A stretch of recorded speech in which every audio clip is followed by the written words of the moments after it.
At QOSIL, one of the greatest things about our culture is the excellent family. We love it that you would come into a QOSIL environment and feel comfortable enough to give your all and to be excellent in the delivery of your work. Because of that, we've invested in creating areas that are comfortable, to creating open spaces, and also we've invested into multiple spaces, like our freedom houses, where people can go and even stay overnight in bed and breakfasts, where we have constant meals throughout the week, and in our offices where there's access to various different types of refreshments, as well as a lot of really great engaging conversation with coworkers and partners and customers that stop in from time to time. But given that, it's still very important that we hold certain etiquettes and we also give certain courtesies when we are in the shared coastal space. To go over a couple of them, the first one is to be nice. That sounds so easy, and it might sound like it doesn't even need to be said. However, too many people drag their baggage from the day into the office. You don't wake up on the right side of the bed. You don't have the best things happening to you in your life. And you bring that into the office, where it is okay for a coworker to show concern for another coworker. It's not okay for you to displace any anger or bad feelings on any QOSIL employee, contractor, partner, or customer. Being nice, however simple it might seem, is one of the most significant concepts to practice when you are in a QOSIL space. The second has to do with being courteous. Don't interrupt people's meetings. If you see two people engaged, remember, we are still in a business environment. The topics that are being spoken between two individuals are relevant to the positions that they hold and the work that they're working on for our organization. It might be that you are not privy, nor should you have access to information between two people having a conversation. It is almost always the case that your intervention without invitation is negative. So respect people's meeting space, even if they're sitting at a table right in front of you. The other one more in a long list, is to use wisdom when communicating. Think about what you have to say before you say it. These things sound simple. They sound like things that everyone should know. But it's good to restate the necessity to take the time to think through your words prior to saying them. Once again, at QOSIL, communication is one of the most significant things that we have in order to be successful. It makes sense that even in a very small level of preparation, that you think through what you have to say before you say it. It is also important that regardless of the light nature of our environment, regardless of the smiling faces and the light conversations, that you still respect the structure of authority. There are different roles in QOSIL. And although we do not make a point of standing over each other or acting like the one big guy in the room concept, it is still very important that you respect the people who you report to and the people that report to you. Respecting our chain of command and the authority ensures that we are highly successful in our efforts. When you are in a QOSIL environment, it is also important to speak quietly. There are places, most of our offices, most of our facilities have places where we can go either outside or into an open area and we can speak freely on the telephone or to another coworker. But if you're in a shared QOSIL environment, speak quietly. Be respectful of your neighbor. Be respectful of their work. and their right to have a cohesive and pleasant working space. That also goes hand in hand with not playing loud music. If you're inside a coastal environment, 90% of the time there might be music playing in the background. And we enjoy creating that light environment. However, it is also appropriate to turn it down if it is getting in the way of work. If you want to listen to music and someone needs to turn down the music at large, make sure that you utilize your headphones and headsets in order to entertain yourself. And do not turn the volume so loud that your neighbor or your other coworker can hear it and it disturbs their work.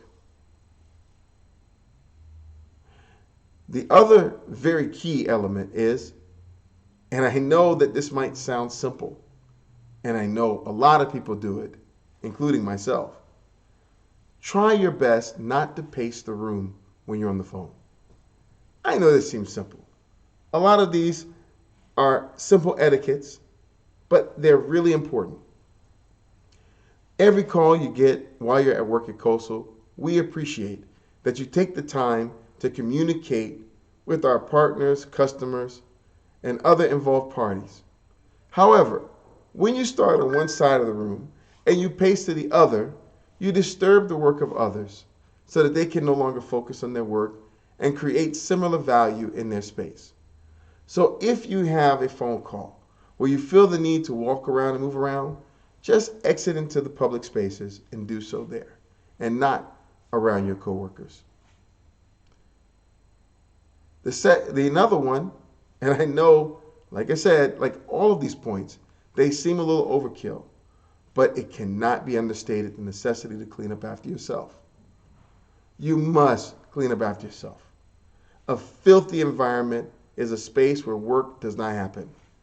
And it's definitely not a space of excellent people. The cornerstone of being excellent is to be mindful of your environment. So whenever you are in a coastal space, understand this. No matter what country it is, no matter what space it is, and no matter what position you hold, no one is responsible for cleaning up after you. Always clean up your space. Keep it neat, keep it clean, keep any trash or anything that's rubbish away from open desk and inside of the wastebasket or any other appropriate bins that have been allocated for that item. Neat desk is a necessity. I know. Some people like to have a messy desk and they believe that gives them purpose and focus. To you, I say sorry. Because at QOSIL, we demand that you keep a neat work area. It helps others to focus, and it also ensures that our mind and our space stays free of clutter. Another very important thing is to leave the room the way you left it. You walk through a door, you come into a space, you use an open area, you use an open desk, leave it the way you left it when you came in. Remove any items, utilize any open drawers or bins or lockers to store your belongings prior to leaving for the day. Also, as you're leaving for the day, be voluntary. Pick up any trash you might see that someone else might have left accidentally. It is all of our responsibility to keep a clean and beautiful working environment. And that means that when we see something out of place and it's presented to us, then we're the ones who should fix it. Responsibility is something we take very seriously at QOSIL. The last but not least, and this, it kind of hits the edge. It's about gossip, rumors. Now, there's a level of gossip that's just good old talk. And that's when we're talking with our coworkers about things that engage us in laughter, that we talk about juicy tidbits from society. This is normal. But the kind of gossip that's not normal, nor is it productive, is when we spread bad or negative rumors amongst our coworkers, about our coworkers, or our organization. We have a complete open door policy.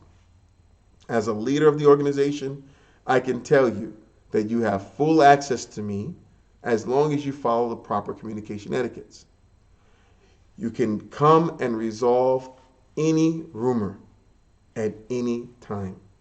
There is no reason to speculate or create bad rumors about the company that will grow into negative things. Because we have such an open door policy, we have on the other side, its polar opposite, a very small tolerance for rumors and gossip that might destroy the culture and the intentions of our organization. So we ask that you mind yourself according to these etiquettes inside coastal spaces. And above all, you remember that we are a family. I should say this before I close out.